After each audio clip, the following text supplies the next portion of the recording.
Since the seismic shock of the Brexit vote in the UK on the 23rd of June, most of the attention has been focused on the Conservative Party as the party of government.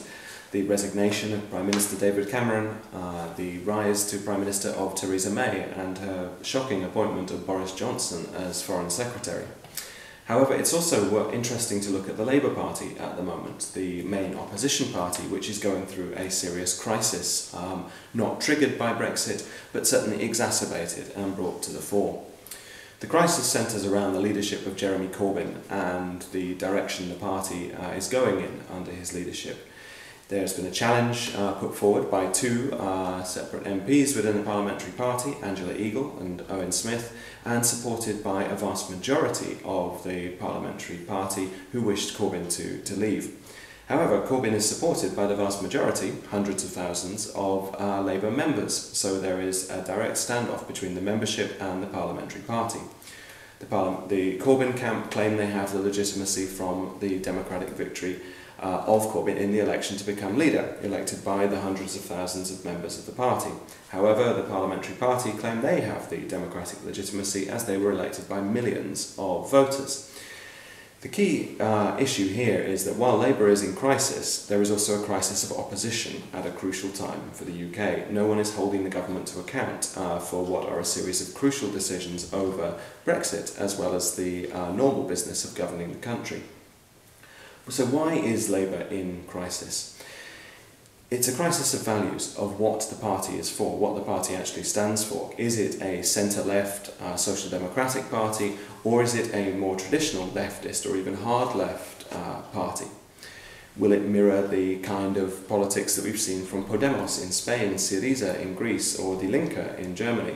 How will it combat the threat of the far right, rise of UKIP, for example? And we see similar issues again in other European countries, the Front National, Alternative for Deutschland, and so on and so forth.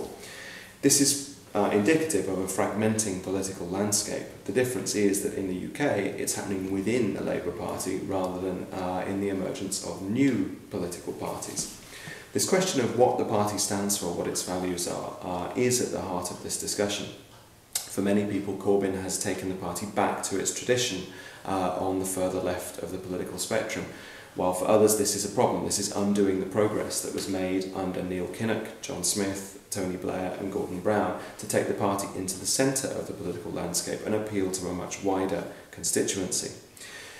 Many commentators and also economists such as Nick Cohen and Danny Blanchflower have accused Corbyn of not really having a positive programme. There's only a politics of opposition to austerity, but no real positive programme that is outlined that could appeal beyond the anti-neoliberal camp that supports him and the group around the Momentum movement, which was set up to protect Corbyn's leadership.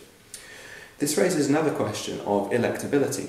Can Corbyn actually be elected? Well, the signs are that while he's very popular in the party itself, he's very unpopular in the country as a whole. In fact, never has there been such an unpopular leader of the opposition. And that's not really surprising if the only thing he has to offer is only a sort of retro-leftism dragged up from the past, but without any solutions that appeal to a majority of people in the present. So there's a problem of values, a problem of constituency, and a problem of electability, or at least some people see that as a problem. John Lansman, who's the head of the Momentum group around Corbyn, said that elections are only a small part of what the party needs to consider. A lot of people, including many of the MPs, consider this to be a betrayal of the parliamentary route to social democracy, which was why the Labour Party was founded. There's also a crisis of leadership. Corbyn himself has proven to be a somewhat incompetent leader. The immediate reaction to Brexit vote was to declare we should invoke Article 50 immediately. This would have caused abject chaos, as many have pointed out. It's not the sign of someone in control of their brief. He also doesn't seem to be in control of his party or able to command their respect, so there's clearly an issue of leadership there. However, who would want to take on what is a poisoned chalice at the moment? Well, Angela Eagle and Owen Smith have raised challenges to Corbyn, but they don't seem to be attracting, yet at least, the kind of popular support either in the country or the party that would see a coherent and consistent challenge that might unseat Corbyn. Crucially, Corbyn is also still the most popular amongst the party members, many of whom have been joining up in recent times specifically to support Corbyn. What we may see if this impasse, this schism, continues without resolution is a split in the party, and this would be a real change in the British political landscape. We might see the formation of a new Social Democratic Party, potentially allied with the Liberal Democrats, and even with trying to appeal to some Conservative voters, the One Nation type Tories, who may yet be disappointed by the failure of Theresa May's government to live up to its early rhetoric, should that indeed be the case. Without more leadership, without a resolution to this issue, the crisis of opposition in the UK will certainly continue, and that means a problem for democracy in the UK, without people holding the government to account at this crucial time, particularly in light of the Brexit referendum, but also the potential Scottish independence vote, a second one that could come, and some serious decisions that need to be made about the country's place in the world.